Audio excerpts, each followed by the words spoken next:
Ida Penglingsir Agung Putra Sukahed.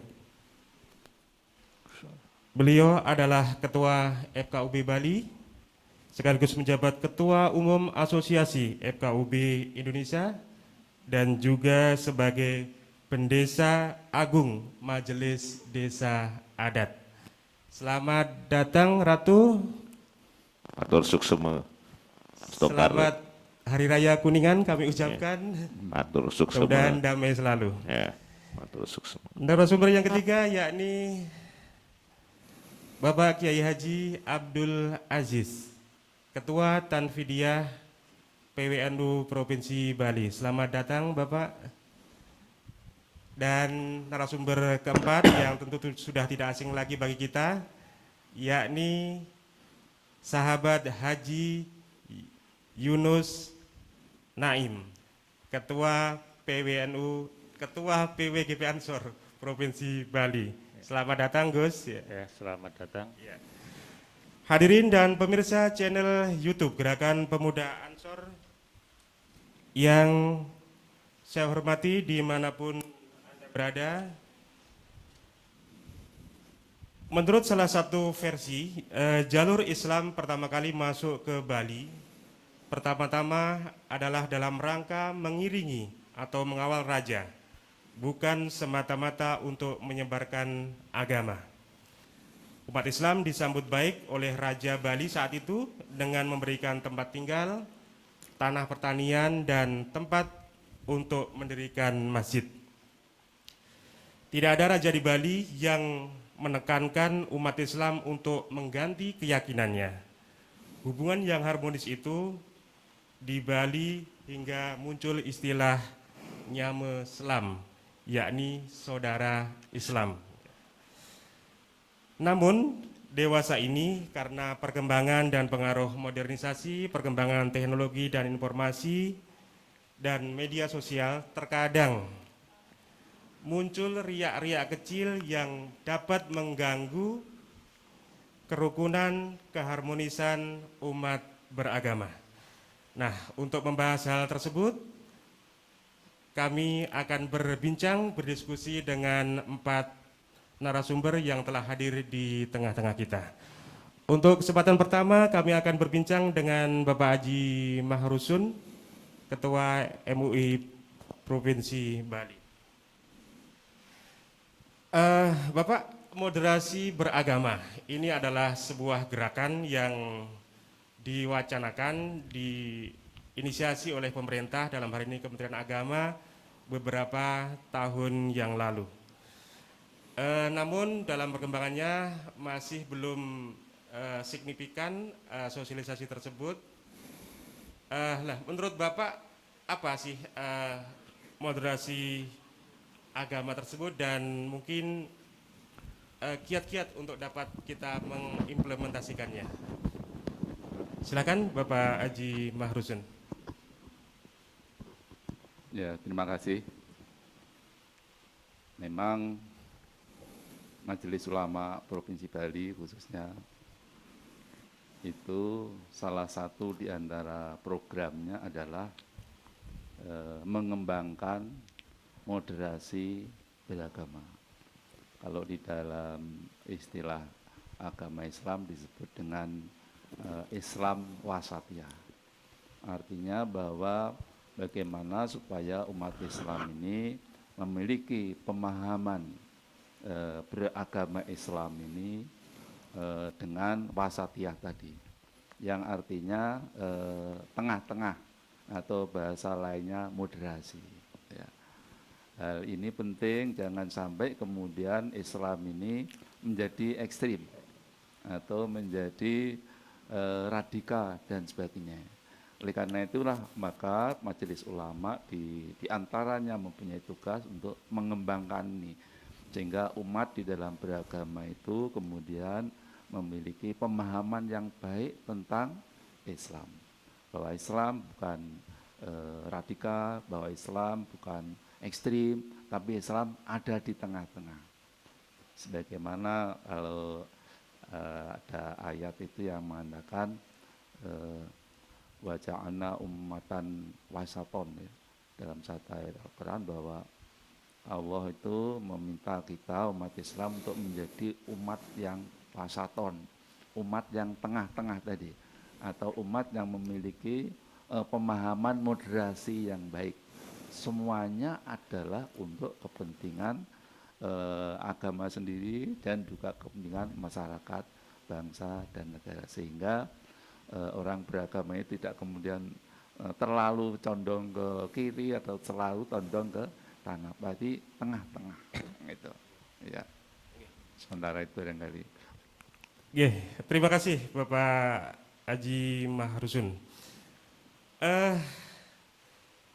Dalam perkembangannya, dalam kehidupan beragama, seperti yang kami sampaikan di awal bahwa ada riak-riak kecil, terutama pengaruh media sosial. Dan yang paling viral di akhir-akhir ini, meskipun ini sudah dalam rangka penyelesaian, Ratu, ada viral tentang ucapan seorang dosen salah satu perguruan tinggi swasta. Kita sebut Ibu Desak Made Darwati yang diduga melecehkan umat Hindu. Menurut Ratu bagaimana tanggapan Ratu dan apa harapan Ratu baik untuk pelaku maupun bagi kita semua masyarakat Indonesia ini? Ratu, silakan Ratu. Iya, terima kasih Mas Suraji. Assalamualaikum warahmatullahi wabarakatuh. Salam sejahtera, namo buddhaya, witetung tian, om swastiastu, mawika namastu, namo sidam. Jadi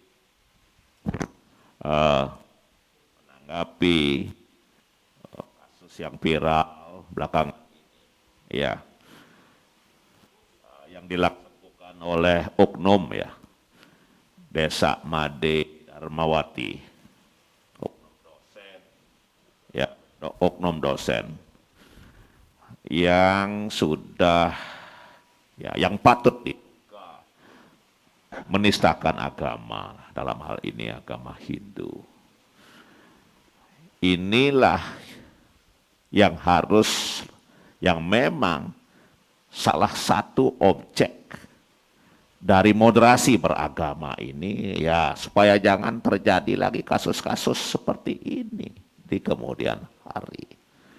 Moderasi beragama itulah kemudian perlu dibumikan, dimasyarakatkan ke seluruh pelosok tanah air. Moderasi beragama itu adalah moderat seperti tadi Pak Ketua MUI katakan.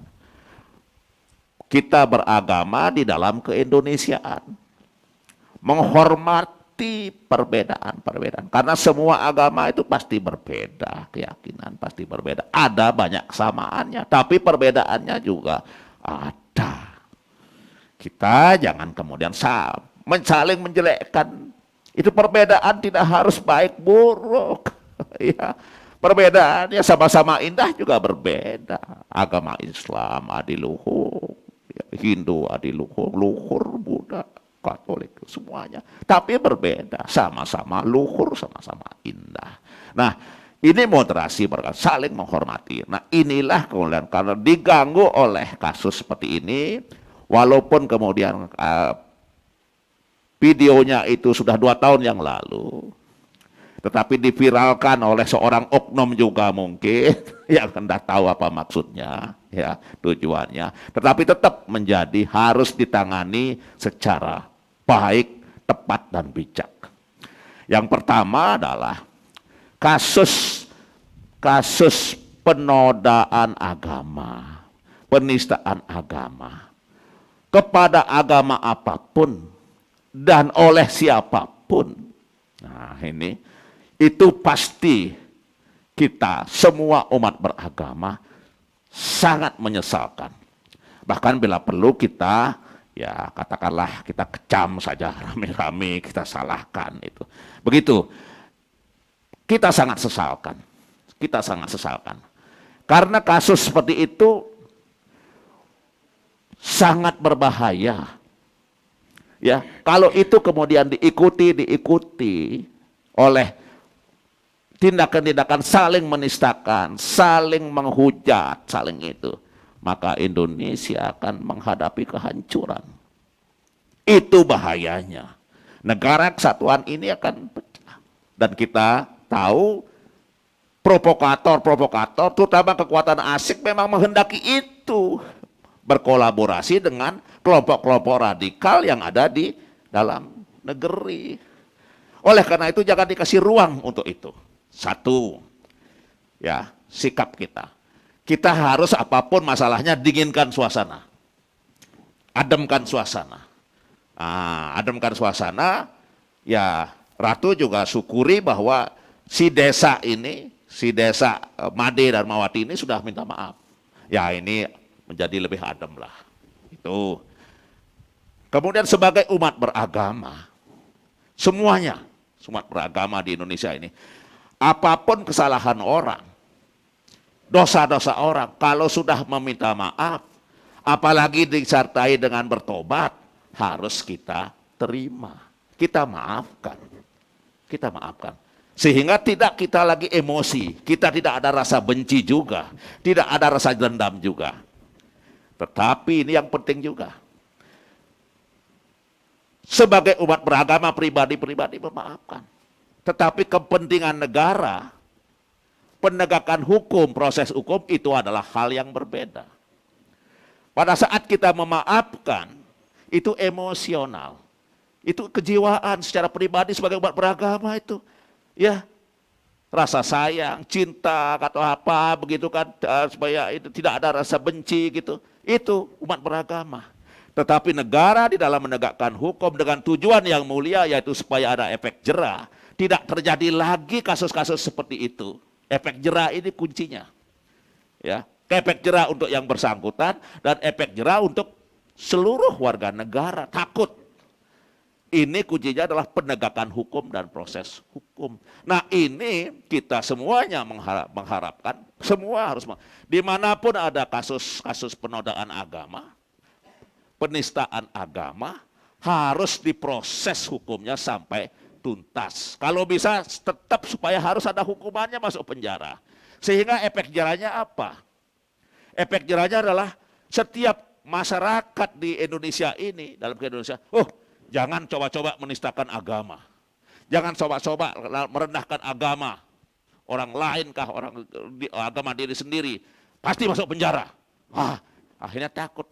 Tetapi kalau itu selalu kemudian didamaikan, kemudian bisa diselesaikan kekeluargaan, itu keliru. Dalam kepentingan bangsa dan negara. Karena apa? Nanti masyarakat luas, nanti kita mohon maaf saja. Iya kan? Lalu gitu, nanti selesai kekeluargaan. Nah kalau itu kemudian anggapan terjadi kemudian di banyak pihak, dan ini juga dimanfaatkan oleh kekuatan asing dan radikal, maka itulah akhirnya terjadi penistaan-penistaan. Begitu banyak penistaan-penistaan terjadi saling nista, kehancuran Indonesia di depan mata. Oleh karena itu negara harus tegak. Pada saat menegakkan hukum, proses hukum, tidak ada unsur emosi. Yang ada adalah tujuan hukum. Efek jera itu salah satunya keadilan, tidak ada rasa cinta, tidak ada rasa sayang, tidak ada rasa pilih kasih, tidak ada rasa kasihan. Tidak ada itu. Negara mesti, ini begini. Nah oleh karena itu maka kesimpulannya adalah sebagai umat beragama, mari setiap pendosa pesalah kita maafkan kalau dia minta maaf. Ya apalagi bertobat. Tetapi dalam posisi kepentingan negara yang berbahaya, tindakan-tindakan yang berbahaya oleh oknum-oknum, misalnya katakanlah koruptorkah, pencuri yang hebatkah, pemerkosa, pembunuh itu tidak, walaupun dia minta maafnya diterima, tapi hukum harus tetap jalan. Penistaan agama sangat berbahaya buat negara kesatuan Republik Indonesia. Agama apapun yang dinista oleh siapapun mesti diselesaikan tuntas secara hukum. Gitu kira-kira. Terima kasih. Baik, Ratu, luar biasa pencerahannya. Jadi pada intinya kita diharapkan untuk saling memaafkan, namun hukum harus tetap berjalan. Baik, hadirin dan pemirsa channel YouTube Gerakan Pemuda Ansor dimanapun Anda berada. Eh, Saat ini banyak di antara kita, terutama umat Islam, dalam hal memahami sebuah ayat hanya sebatas tekstual dan kadang mengesampingkan konteks yang ada. Bagaimana menurut pandangan atau harapan Bapak Ketua PWNU terkait dengan hal ini, dan nilai-nilai agama saja yang mungkin perlu dikembangkan, perlu dibangun untuk hal ini? Silakan Bapak Kiai Haji Abdul Aziz.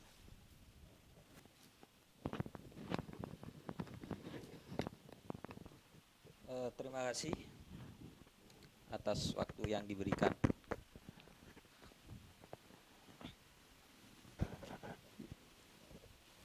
Sebelumnya kami ucapkan terlebih dahulu selamat Hari Raya kepada Ratu Haji yang besok akan melaksanakan Hari Raya Kuningan. Semoga semuanya berjalan dengan baik dan amal ibadahnya diterima oleh Tuhan Yang Maha Esa. Selanjutnya terkait dengan pertanyaan dari moderator mengenai pemahaman agama yang dipahami secara tidak utuh sehingga bisa menimbulkan pemahaman di masyarakat yang kontroversi.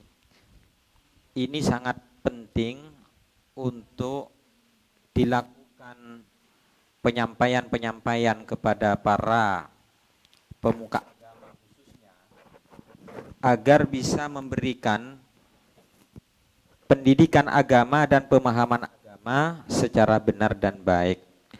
Karena efek daripada pemahaman agama yang tidak utuh dan menyampaikan secara sepotong-sepotong seperti apa yang disampaikan, ini akan menjadi multitafsir di dalam memahami agama.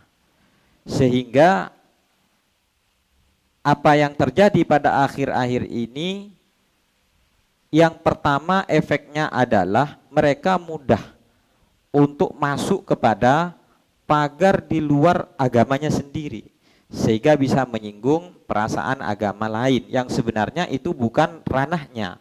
Soal baik buruk di dalam agama itu kan sudah ada ketentuan di masing-masing agama. Yang kedua adalah memberikan multitafsir atau pemahaman yang kurang baik di internal agama itu sendiri. Contoh, pada masa saat sekarang ini masih ada orang yang memberikan pemahaman agamanya bahwa ini tidak baik, ini tidak ada dalam ajaran, ini bid'ah dan lain sebagainya. Ini bentuk karena pemahaman agamanya yang tidak sempurna dan tidak utuh. Maka dari itu saya berharap kepada para mubalik khususnya agar memahami agama ini secara benar dan tidak mudah untuk mendatangkan mubalik yang pemahaman agamanya masih belum jelas. Nah, ini masyarakat harus bisa menjaring. Dan Nahdlatul Ulama tentunya harus memberikan referensi para pendakwah yang mampu memahami agama secara benar sehingga umat tidak tersesatkan. Karena pada akhir-akhir ini yang terjadi di tengah-tengah masyarakat, umat ini dengan mudah terhasut dengan apa yang disampaikan oleh para pendakwah. Ini kalau di Islam, mungkin kalau di agama lain saya kurang paham. Maka dari itu ini penting sekali membawa agama ini dengan benar sehingga tidak keluar dari ring, dari koridor di masing-masing agama itu. Sehingga perbedaan-perbedaan yang timbul ini bisa diminimalisir. Karena sekali lagi, kalau perbedaan ini terus dilakukan tanpa ada proses, maka seperti yang disampaikan oleh Ratu Haji tadi, ini akan sangat bahaya terhadap kehidupan bermasyarakat, berbangsa, dan bernegara. Ini akan memecah belah umat. Dan kita tahu bahwa pecahnya umat di negara-negara lain ini dilatar belakangi karena adanya perbedaan pemahaman agama maupun perbedaan di internal agama itu sendiri. Jadi kita tidak bisa mengesampingkan sesuatu yang sama, yang kebetulan di masing-masing agama mempunyai nilai yang sama, terus lalu dianggap mencampur adukan agama. Ini juga tidak benar. Karena ada beberapa persepsi atau beberapa hal yang memang di dalam sesuatu kegiatan itu mempunyai nilai yang sama di masing-masing agama. Nah, kalau NU ini kan sering dituduh meniru, termasuk mohon maaf tadi menyinggung Ibu Desa ya, pada akhir ceramahnya kan menyinggung budaya atau amaliyah daripada warga Nahdien, daripada Nahdlatul Ulama. Mereka menyinggung 4 bulanan, menyinggung 7 bulanan, menyinggung Yasin tahlil dan lain sebagainya. Lah ini kan sudah kacau sebenarnya. Nah, di sini kalau ini diteruskan dan dilanjutkan, maka perbedaan-perbedaan itu akan lebih tajam. Maka dari itu ini butuh kedewasaan di dalam memahami agama secara utuh, dan di dalam memahami agama jelas kita sudah dipagari dengan beberapa hal di dalam Al-Quran. Di antaranya adalah la ikraha fiddin dan lakum dinukum waliyadin.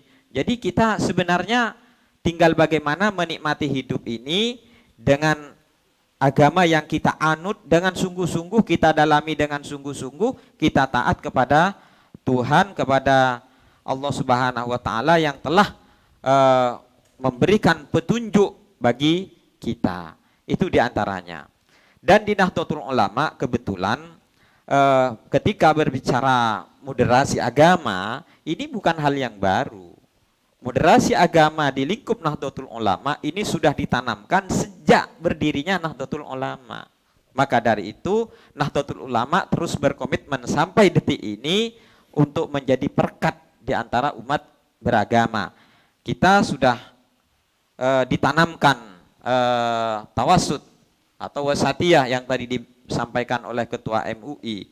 Kita disampaikan dengan tasamuh, kita harus bertoleransi, dan ini sudah kita lakukan di Pulau Bali khususnya. Tasamuh yang kita lakukan diantaranya adalah kita saling memahami terhadap budaya-budaya agama yang dikembangkan oleh saudara kami atau saudara kita umat Hindu, dan budaya Islam juga dipahami oleh saudara umat Hindu, sehingga terjalin komunikasi yang baik. Banyak contoh, diantaranya adalah tidak sedikit ketika hari Jumat berlangsung. Contoh hari ini, hari raya berlangsung, hari raya Idul Fitri, Idul Adha. Ini banyak dari saudara-saudara kita, dari para pecalangnya Pak Bendesa Agung, yang dengan kesadarannya saling bahu-membahu, saling mengamankan, saling menjaga, dan lain sebagainya. Ini bentuk toleransi yang tinggi. Sebaliknya ketika hari raya tertentu atau upacara tertentu dari saudara kami umat Hindu, tidak jarang banser-banser kita, keamanan daripada Nahdlatul Ulama itu turun membantu. Bahkan ini saya yang hidup di tengah-tengah masyarakat, kalau pecalang itu sudah ada banser, mereka merasa terbantu. Jadi saling bersinergi. Ini tasamuh salah satu yang telah dilakukan di Pulau Bali. Ini mudah-mudahan bisa menjadi contoh terhadap provinsi-provinsi lain di seluruh Republik Indonesia. Bahwa kebersamaan saya dengan Ratu begini bukan hanya sekarang karena menjadi narasumber, akan tetapi dalam setiap waktu kita selalu berkomunikasi, kita selalu menjalin hubungan yang baik, sehingga ini mudah-mudahan menjadi contoh bahwa hari ini Ketua Majelis Ulama Indonesia ada di depan bersama-sama dengan saya, Ketua NU dan Ketua Majelis Desa Adat di Pulau Bali yang sekaligus beliau menjadi Ketua Asosiasi FKUB Indonesia. Ini mudah-mudahan di masyarakat juga menjadi contoh. Hal yang seperti ini mungkin dilihat tidak begitu penting, tapi maknanya sangat luar biasa. Sehingga sampai ke arus bawah, kebersamaan ini bisa terjalin dengan baik. Ini suatu moderasi beragama yang telah dilakukan oleh Nahdlatul Ulama, dan masih banyak kiat-kiat lain yang sudah menjadi keharusan di lingkup Nahdlatul Ulama, apalagi ada program Menteri Agama yang berkaitan dengan moderasi beragama. Kira-kira seperti itu. Baik, Bapak Kiai Haji Abdul Aziz, masih ada nilai-nilai yang belum dibahas, ada tawazun, ada itidal, dan Betul, lain-lain. betul. Nanti akan kita gali lebih lanjut di sesi berikutnya. Baik, hadirin dan pemirsa channel YouTube Gerakan Pemuda Ansor di seluruh Indonesia maupun di dunia. Selanjutnya akan kami gali lagi narasumber yang pertama tadi. Nanti untuk narasumber yang keempat karena tuan rumah nanti belakangan saja. Siap, siap. Oke. Baik, Bapak Kiai Haji Mahrusun, Ketua MUI Provinsi Bali. Yang tidak kalah viral adalah ujaran kebencian atau penghinaan kepada umat Islam yang disampaikan oleh Joseph Faul-Zhang, ya, yang sekaligus mengaku sebagai Nabi ke-26. Ya. Bagaimana Bapak menyikapi hal ini dan sekaligus himbauan kepada kita semua umat Islam maupun seluruh warga negara Indonesia yang ada di Bali ini? Ya. Silakan Pak Yai. Terima kasih.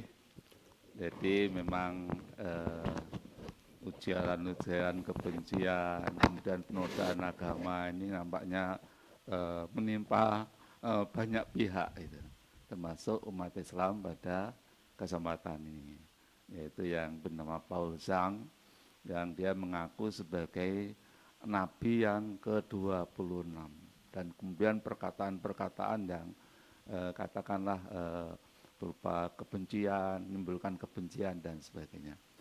Menyikapi ini barangkali kita sama seperti yang disampaikan oleh Ratu tadi, ya, bahwa kerukunan harus dijaga oleh siapa saja. Karena seperti diketahui bahwa salah satu pilar daripada persatuan Indonesia adalah kerukunan umat beragama. Oleh karena itu ketika ada gangguan dari Paul Zhang ini yang kemudian menjelek-jelekan dan sebagainya, tentu ini juga termasuk hal-hal yang bisa menyebabkan masyarakat kemudian merasa dilecehkan dan sebagainya. Untuk itu saya mengimbau kepada umat Islam supaya tetap tenang, supaya tetap dewasa dan sebagainya, ya, agar ini tidak menjadi tambah keruh. Ya. Toh semuanya sudah ditangani oleh pihak yang berwajib. Bahkan polisi, kemudian Menteri Luar Negeri dan sebagainya, karena yang bersangkutan lari ke Eropa sana, juga sudah melakukan koordinasi dengan berbagai pihak. Jadi para umat kaum muslimin supaya tetap tenang dan menyerahkan semuanya kepada penegak hukum, sehingga situasi yang sekarang tetap kondusif ini kita jaga bersama-sama, karena bagaimanapun bahwa negeri ini akan utuh, akan tetap bersatu manakala kerukunan beragama ini sama-sama dirawat dan dijaga. Saya kira begitu. Baik, Bapak Kiai, jadi intinya kita semua diharap untuk saling menjaga, saling bertoleransi. Jangan sampai kita menghina ajaran agama lain, karena dalam sebuah ayat Bapak ya, juga karena kalau dengan hinaan itu maka akan kembali Betul. mereka menghina kepada kita gitu ya. Betul. Oke. Ya. Jadi seperti itu himbauannya untuk tetap tenang dan karena ini sudah ditangani oleh pihak yang berwajib dan sekaligus kita untuk tetap tenang dan waspada. Baik, nanti kami permaklumkan kepada hadirin dan pemirsa sekalian bahwa Pak Kiai Haji Mahrusun ini nanti akan lebih dahulu meninggalkan acara ini karena ada kepentingan lain yang tidak bisa ditinggalkan. Namun dari apa yang beliau sampaikan tadi, saya kira sudah cukup untuk menjadi bahan kita untuk sebagai umat beragama dalam hal menjaga kerukunan dan toleransi ini. Baik, nanti pada saatnya kami ucapkan terima kasih Bapak Kiai Haji Mahrusun. Terima kasih atas waktunya. Mudah-mudahan tetap sehat, dapat menjalankan tugas dengan sebaik-baiknya. Amin. Oke. Amin. Nah, berikutnya ini sudah tidak sabar mungkin Ketua GP Ansor kenapa saya nggak dikasih waktu kan gitu ya. Begini Gus, kita sadari bahwa bibit-bibit permusuhan itu perpecahan itu tidak lepas dari pengaruh atau perkembangan media sosial juga. Ya. Bagaimana seharusnya kita ini sebagai warga negara menyikapi ataupun bersikap terhadap media sosial yang kita miliki. Kita punya Facebook, punya WA, punya IG dan Twitter dan sebagainya. Seperti apa harapan Gus Ketua? Silakan. Baik, terima kasih sahabat saya, sahabat Suraji yang ganteng. Sebelumnya kami mengucapkan terima kasih kepada Bapak Yai Haji Mahrusun, Bapak Haji Abdul Aziz, yang Bapak Haji Ratu Ida Pengliksir ya, atas waktu yang bisa meluangkan waktunya untuk mengikuti undangan daripada kami di sela-sela kesibukannya. Dan tak lupa kami juga mengucapkan selamat. Terima kasih Pak Haji Mahrusun.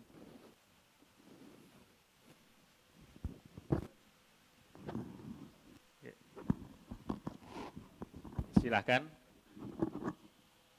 Bapak Haji Mahrusun berkenan meninggalkan tempat lebih dahulu karena ada keperluan yang tidak bisa ditinggalkan.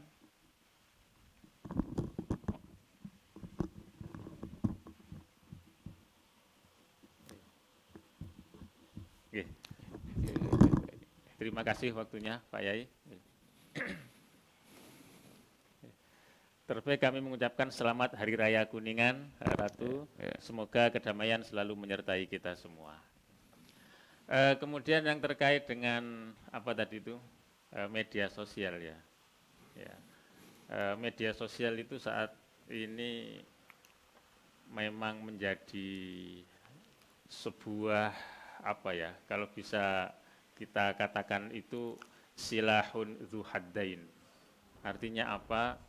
Bagaikan pisau yang bermata dua. Artinya kalau kita tidak bisa menggunakan atau menguasai media sosial itu dengan baik, maka media sosialnya yang akan menguasai kita. Kita akan ikut terjebak di dalam hiruk-pikuknya media sosial itu. Ya. Oleh karena itu, tentu kita dituntut untuk bersikap bijak dalam bermedia sosial. Nah, kan gitu ya. Bagaimana kita bersikapi media sosial kita? Ya. Pertama, umpama ada narasi-narasi atau konten-konten yang kontraproduktif atau yang cenderung menimbulkan keresahan di masyarakat. Ya. Tentu kita harus pandai-pandai menyikapinya. Ya, lihat dulu, jangan buru-buru untuk disebarluaskan seperti itu. Nanti malah akan menjadi sebuah kegaduhan yang tidak kita inginkan. Dan ingat juga ya, ketika kita menyebarkan sebuah konten atau narasi yang negatif, ingat juga kita sebagai umat beragama, khususnya Islam ini, ya, itu nanti akan khawatirnya itu akan termasuk golongan mansana sunnatan sayyiatan, ya, falahu wizruha wa wizruman amila biha. Barang siapa yang memberi contoh yang tidak baik, maka ia akan mendapatkan dosa dan dosa orang yang mengikutinya, orang yang menyebarkannya. Nah, kita harus pahami itu. Ya. Oleh karena itu, maka baik-baiklah kita bermedia sosial. Nah, umpama ada ujaran-ujaran kebencian misalnya, ya, kita hendaknya ya mengimbangi ya ujaran-ujaran kebencian itu ya dengan narasi-narasi alternatif yang positif. Jangan sampai kita mengikuti ikut-ikutan berujar kebencian, mencela, mencaci maki. Kalau kita ikut-ikutan mencaci maki, maka apa bedanya dengan mereka? Kan begitu. Ya. Ini ada gangguan teknis sedikit. Ya. Ya, jadi begitu ya. Kita harus mengisi dengan konten-konten positif ya. Konten-konten positif itu gimana? Contohnya misalkan menyebarkan nilai-nilai Islam yang rahmatan lil alamin. Di mana Islam yang rahmatan lil alamin, Ahlus Sunnah wal Jamaah tadi juga sempat disinggung oleh Pak Yai Abdul Aziz ya, apa itu tawasud. Nah, kemudian juga tawazun yang nanti juga mungkin akan dijelaskan lebih lanjut oleh Pak Yai Abdul Aziz kan begitu ya. Intinya begini sahabat-sahabat ya, ketika kita itu bermedia sosial, saya mengajak kepada sahabat-sahabat ini ya, umpama ada ya dari kita ya, kita itu sebetulnya merupakan punya kekuatan yang sangat luar biasa. Banom-banom kita itu banyak sekali ya. Ya di situ kita kerjasamalah kira-kira. Misalkan salah satu dari kita, dari banom-banom kita itu mengisi konten dengan narasi yang positif ya. Ya kita harus ikut bantu menyebarluaskan di situ. Tidak hanya diem. Ya. Tidak hanya diem. Karena apa juga? Karena itu ya media sosial itu ya itu merupakan juga sebagai lahan medan juang kita. Di situ kita bisa beramal dan berbuat baik untuk yang tentunya menggapai ridho dari Allah Subhanahu wa taala. Dan begitu pula ketika ada yang konten yang tidak positif, jangan ikut disebarkan. Ya, seperti yang saya sampaikan tadi. Nah, dengan harapan kalau konten positif yang kita sebarkan itu akan termasuk golongan mansanna sunnatan hasanatan falahu ajruha wa ajru man amila biha ila yaumil qiyamah. Kurang lebihnya seperti itu. Au kama qala sallallahu alaihi wasallam. Barang siapa yang memberi contoh yang baik dan diikuti oleh orang yang mengikutinya, maka itu akan mendapatkan pahala seperti pahala orang yang melaksanakannya. Nah, oleh karena itu marilah media sosial kita ini kita jadikan sebagai lahan ibadah, sarana untuk dakwah menggapai ridho Allah Subhanahu wa taala. Mungkin itu dulu Pak sahabat Suraji, nanti disambung lagi. Baik, Gus Ketua. Jadi kalau kita ada istilah amal jariyah ya, amal jariyah. Dosa pun juga mungkin ada dosa jariyah ya gitu ya. Jadi kalau kita menyebarkan konten negatif, kemudian permusuhan dan hasutan sebagainya, tentu dosa yang menyebarkannya itu akan ngikut kepada kita. Jadi ada dosa viral juga ya menurut saya. Baik, Ratu, jadi di Bali ya atau umat Hindu tentu punya nilai-nilai yang perlu dipahami dan diketahui oleh umat baik intern maupun ekstern ya. Di sana kalau saya sekilas baca itu ada namanya apa ya, istilahnya penyama beraya dan sebagainya. Mungkin bisa dijelaskan lebih lanjut nilai-nilai apa saja Ratu yang bisa dipahamkan kepada kita semua, baik umat, tentu kalau umat Hindu juga sudah paham ya, lebih-lebih kepada umat lain biar bisa lebih jauh mengetahui tentang hal ini. Silakan Ratu. Ya, terima kasih Mas Suraji. Jadi menyambung apa yang disampaikan oleh Kiai Abdul Aziz ya, Ketua PWNU tadi, sebenarnya sangat relevan dengan pertanyaan tadi. Bahwa moderasi beragama itu, ya, kalau di Bali selalu dikenal karena tabik pekulun leluhur Ratu dalam Watu Renggong. Itu pada saat abad ke-15 Majapahit sudah jatuh, beliau di Raja Bali di Gergel masih menguasai Pasuruan, Blambangan, sampai Bone Sumbawa. Pada saat ke Blambangan kemudian diiringi oleh 40 kaum muslim langsung di Gergel menjadi masjid tertua, kampung tertua di Gergel. Tidak dijadikan Hindu, tetapi malah dijadikan lebih Muslim. Semua fasilitas kemusliman, keislaman disiapkan. Itu titah leluhur berarti, bagi Ratu. Nah itu titah leluhur. Nah, moderasi beragama ini bukan saat dalam Watu Renggong. Atau bukan pada saat ada PWNU, ada. Tidak. Moderasi beragama sebenarnya pada saat agama-agama itu lahir, ya, ada di bumi ini, ya, itu sudah moderasi beragama sudah dititahkan oleh agama-agama kita, ya. Tadi Ratu dengar dari Gus, dari Kak Kiai, Islam itu rahmatan lil alamin. Kan uhwah Islamiyah, kalau saya salah sering dengar uhwah Islam, uhwah watoniyah, uhwah wasariyah.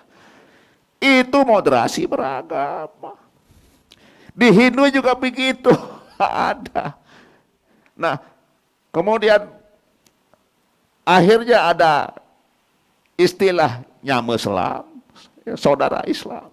Itu dari Manyama Beraya, nyama Kristen, nyama Cina, segala macam lah. Itu menyama Beraya, turun sampai begitu. Ide dalam Watu Renggong juga karena titah agama. Karena beliau itu adalah seorang kesatria sejati.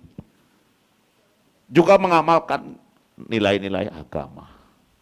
Beliau juga bahkan Medwijati sebagai seorang pandita juga, di samping seorang raja, begitu. Inilah agama, dari agama itulah yang kita kenal. Menyama Beraya kemudian kita kenal sudah, ya, nyama Islam, Kristen, kita bersaudara. Nah, mulai dari dari konsep Trihita Karana, ya kan? Trihita Karana ini tidak disebutkan Trihita Karana hanya untuk orang Bali saja, umat Hindu saja, tidak ada begitu. Dalam Trihita Karana, hubungan kita yang harmonis, memuja Tuhan yang Maha Kuasa, Istadewata. Kalau di Bali ini Betara Kawitan sampai begitu, Kolu ke atas vertikal, ke samping sesama manusia, umat manusia, asal dia berwujud orang manusia, itu kita harus harmonis. Apalagi lebih-lebih dengan Kiai Abdul Aziz, saya sedikit-sedikit konsultasi, harmonis. Nah, kepada alam lingkungan, pada buta, termasuk binatang, semuanya begitu. Itu di Hindu Bali. Karena yang Ratu pahami Hindu Bali, Hindu di India juga bagus, tapi Ratu tidak terlalu paham ya di situ. Karena budayanya beda, tradisinya beda. Ya, kadang-kadang pegangan kitab sucinya juga ada yang pakai ini, ada yang pakai itu. Jadi ratu tidak mau, baiklah pokoknya gitu. Baik yang di India gitu. Di Bali. Nah kemudian turun Ratu Amasi. Aku adalah kamu. Aku adalah kamu. Kamunya siapa? Bukan kamu orang Bali, bukan kamu orang Hindu. Kamunya siapa? Asal dia berwujud manusia. Sekali lagi, apapun agamanya, apapun suku bangsanya, warna kulitnya segala macam, itu adalah aku adalah kamu. Menyakiti kamu, menyakiti diriku. Menyakiti mereka, menyakiti kita. Membahagiakan mereka, membahagiakan kita. Ini juga karena titah leluhur, titah agama, ratu sampai sekarang ratu bawa itu, ratu set ini pikiran selalu. Kebahagiaan ratu, tahu nggak? Kebahagiaan ratu bukan kebahagiaan menyenangkan diri sendiri. Nggak pernah. Ratu sering keluar negeri, meeting gitu. Nggak pernah bisa menikmati jalan-jalan situ. Kalau tidak ajak istri, tidak ajak anak-anak, tidak ngajak teman-teman. Kalau sendirian nggak bisa. Pulang ratu. Dari Eropa pun langsung meeting pulang ratu. Tetapi begitu ngajak. Jadi kebahagiaan ratu apabila orang-orang di sekitarnya bahagia. Ratu di situ bahagia. Ratu Amasi. Itu, aku adalah kamu.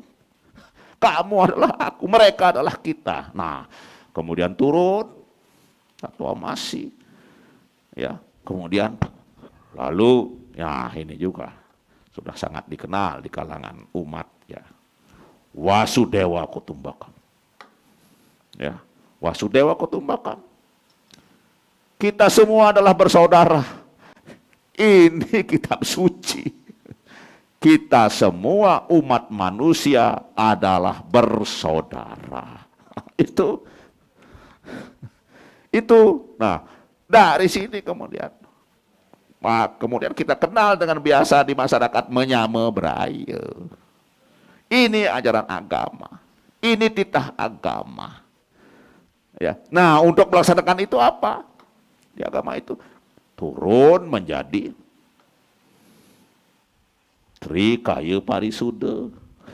Ya, Trikaya Parisuda. Trikaya Parisuda itu adalah berpikir yang baik, berkata yang baik, berbuat yang baik. Kembali Ratu tanya, apakah berpikir yang baik, berkata yang baik kepada hanya umat Hindu saja, orang Bali saja? No way. Kepada semua orang. Kepada siapa saja, bahkan kepada alam semesta. Alam semesta kita harus berpikir baik, berbuat baik. Nah, lalu Ratu menyitir kalau melanjutkan ini. Gus Yunus tadi. Kita harus menyebarkan konten-konten yang baik. Konten-konten negatif jangan disebarkan. Ya kita baca, kita telisik aja ya, bila perlu kita tegur saja orangnya. Tapi jangan disebarkan, memanas-manasi provokator. Secara spiritual, Hindu Bali, saya kira juga di Islam pasti ada lah, cuma Ratu tidak tahu anunya ayatnya. Spiritual, inilah kecerdasan spiritual. Karena kalau kecerdasan itu, kecerdasan intelektual, kecerdasan spiritual, kecerdasan emosional, itu harus ada itu. Kalau hanya kecerdasan intelektual saja, gelarnya doktor, dosen, tapi nggak ada kecerdasan spiritualnya, emosionalnya, ya jadi menista agama. Ya, nggak boleh. Itu harus kita padukan semua. Nah, berpikir kecerdasan begitu. Cerdas itu artinya kalau kita berpikir positif, lalu kita menyebarkan konten-konten positif di medsos. Bukan saja positif yang dihasilkan. Di sini selalu positif berpikir, berkata positif. Ini keyakinan ya. Keyakinan. Ada kekuatan positif masuk terus di sini. Tidak ada kekuatan negatif masuk. Kekuatan positif ini akan beraura dia. Aura positif. Aura ya kesucian. positif di sini, kekuatan positif. Nah sehingga dengan aura itu sama dengan Pak Kiai, begitu gini kiai kah. Makanya seorang sulinggih, seorang agamawan yang sungguh-sungguh agamawan seperti Kiai ini, kemana-mana kemudian banyak teman. Kalau di Hindu disebut, kalau mantramnya, Om Abayam, Amitra Babayam, Jenata Dabayam, Purusa Sarwasa Mama Mitram Bawanku. Semoga semua orang menjadi teman, bahkan semua makhluk. Begitu kita positif, lalu konten itu juga kita sebarkan yang positif. Di sini positif, kekuatan positif. Lalu setiap kita berhadapan dengan orang, aura kita akan memancar serat gitu. Udah tahu orang-orang itu langsung hormat, langsung takluk, langsung ini, langsung itu gitu. Akhirnya banyak teman, dihormati. Ya, daripada kita yang negatif disebarkan, yang fitnah disebarkan gitu. Lama-lama akhirnya di sini juga dipenuhi oleh sesuatu yang negatif. Aura yang keluar juga aura negatif. Begitu berhadapan dengan orang-orang, maka orang-orang itu juga langsung negatif.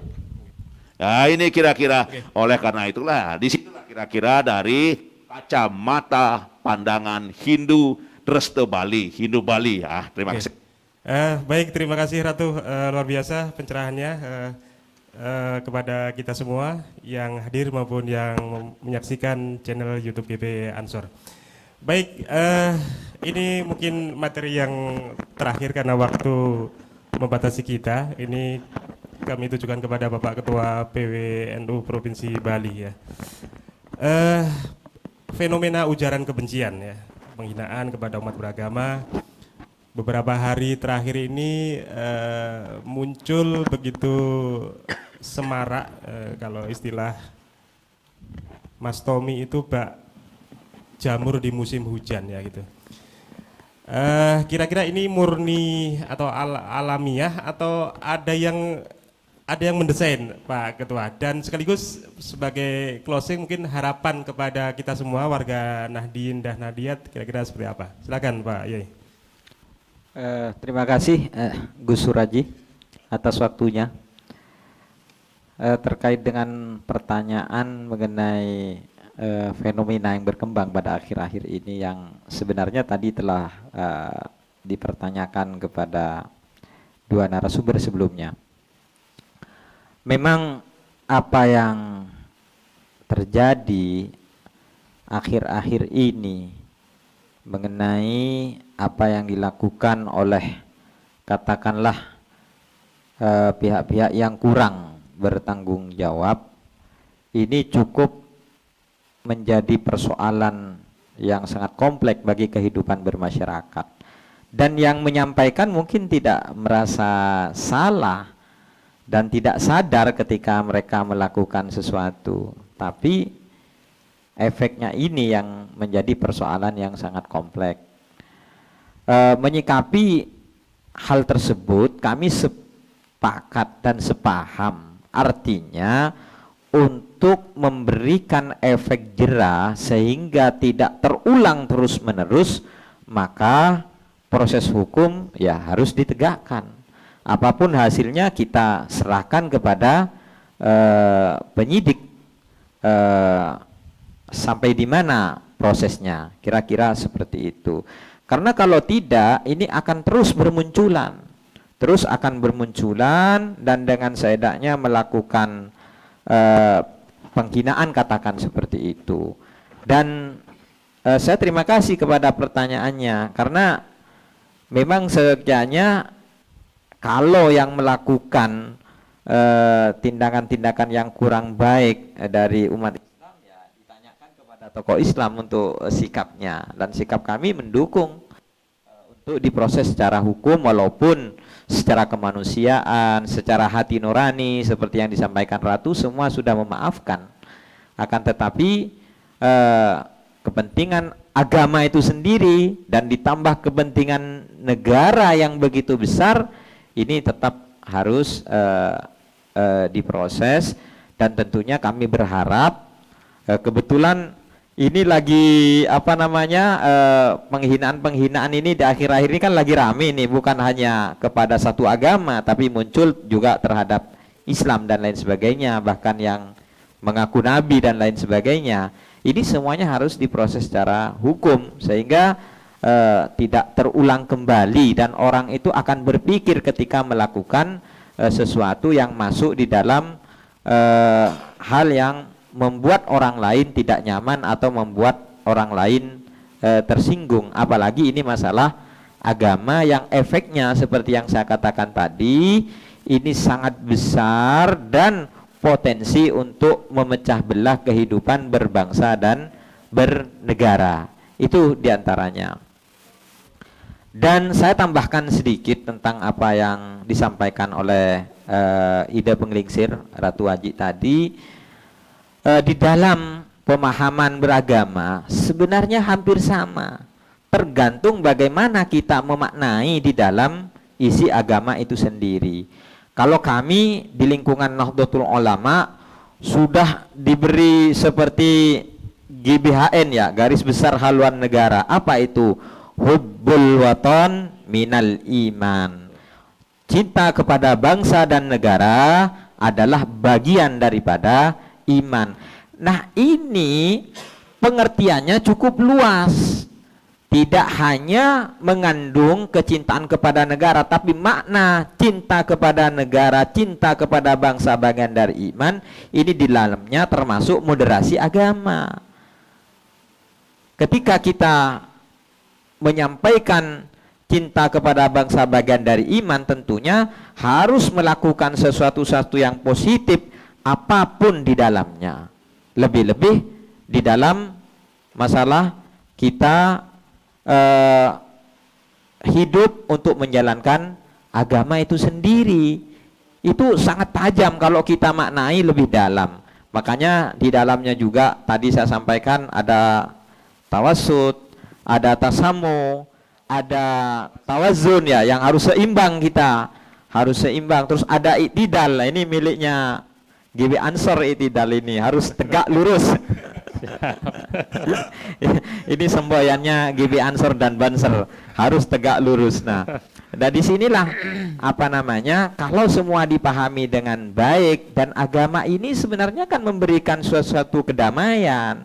Bukan justru menakutkan, bukan untuk menakut-nakuti dan lain sebagainya. Dan menurut pandangan saya terkait dengan apa yang dilakukan oleh beberapa pihak akhir-akhir ini, ya banyak hal. Ada by design mungkin, juga ada orang yang memang ingin tenar, ini juga memungkinkan. Ada lagi yang ingin mendapatkan perhatian yang luas dari masyarakat. Nah, ini fenomena yang berkembang. Karena ketika menyinggung agamanya orang lain, seolah-olah mereka ini sudah pahlawan, sudah orang yang memahami agama paling benar. Kira-kira seperti itu. Dan dengan situasi sekarang yang tentunya mungkin ada pihak-pihak yang akan mengacaukan negara, ini disambut. Jadi disambut yang awalnya memang pemikirannya ingin mendapatkan manfaat, ingin mendapatkan simpati dari masyarakat secara luas, ini disambut oleh pihak-pihak yang memang punya tujuan untuk memecah belah bangsa dan negara kita tercinta, yang dikenal sampai detik ini sebagai bangsa yang mampu mengelola masyarakatnya secara baik dengan jumlah suku yang begitu besar, tapi kita terus tetap bangsanya, masyarakatnya sejalan, seiring, sekata, terus bersama-sama. Dan ini yang sampai detik ini menjadi salah satu kekuatan bagi bangsa dan negara kita tercinta, dan mudah-mudahan kekuatan ini, kerekatan ini, kebersamaan ini terus berlangsung, terus kita pupuk secara bersama-sama. Dan yang terakhir, saya berharap kepada semua warga Nahdien, kepada semua umat Islam di Pulau Bali, khususnya agar tidak terpancing terhadap isu-isu yang berkembang di media, termasuk fenomena yang berkembang tentang penghinaan agama. Karena kami perhatikan, kami pantau penegak hukum telah melakukan sesuatu sesuai dengan kewenangannya, sehingga masyarakat jangan sampai terpancing, apalagi emosi, lebih-lebih di bulan yang suci, bulan Ramadan ini. Kita sucikan hati, kita sucikan pikiran, bagaimana kita melakukan ibadah tulus kepada Allah Subhanahu wa taala, sehingga kita mendapatkan nilai ibadah yang sangat baik di sisi Allah Subhanahu wa taala. Dan yang paling terakhir, saya ucapkan selamat harlah kepada Gerakan Pemuda Ansor yang ke-87. Tentunya kami berharap mudah-mudahan khidmahnya ini terus bisa dirasakan oleh masyarakat secara luas, memberikan kedamaian, menjadi perekat, dan tentunya memberikan nilai-nilai positif terhadap bangsa dan negara kita tercinta. Sekali lagi saya ucapkan selamat hari lahir Gerakan Pemuda Ansor yang ke-87, khususnya di Bali ini. Semoga Ansor ke depan lebih baik, lebih maju, lebih bermanfaat, khususnya kepada organisasi yang kita cintai bersama, yakni Nahdlatul Ulama. Terima kasih. Wallahul muwaffiq ila aqwamit thoriq. Wassalamualaikum warahmatullahi wabarakatuh. Waalaikumsalam warahmatullahi wabarakatuh. Hadirin dan pemirsa channel YouTube Gerakan Pemuda Ansor yang saya hormati dimanapun Anda berada. Sebenarnya kami ingin lebih jauh lagi mengulas terkait dengan hal ini, namun karena keterbatasan waktu, kita dibatasi waktu cuma 1 jam. Insya Allah di lain kesempatan, Ratu, Pak Yai, insya Allah kita akan bertemu lagi dalam sesi dialog maupun kegiatan yang lainnya, insya Allah. Hadirin dan pemirsa yang saya hormati, demikianlah seluruh rangkaian acara talkshow moderasi beragama di Bali pada siang hari ini. Kami ucapkan terima kasih kepada seluruh narasumber. Terima kasih, mudah-mudahan Bapak Ratu dan Pak Yai sekaligus Gus Ketua selalu diberikan kesehatan oleh Tuhan Yang Maha Kuasa. Amin ya rabbal alamin. Saya Suraji, mohon maaf jika ada salah-salah kata dalam membawakan acara talkshow pada siang hari ini. Terima kasih atas segala perhatian dan mohon maaf atas segala kekhilafan. Wa'alafu minkum wallahu muwaffiq ila aqwamit thoriq. Wassalamualaikum warahmatullahi wabarakatuh. Om Santi Santi Santi Om. Selanjutnya kami kembalikan kepada sahabat Hamzah yang ada di studio utama, studio pimpinan Pusat Gerakan Pemuda Ansor Jakarta. Terima kasih.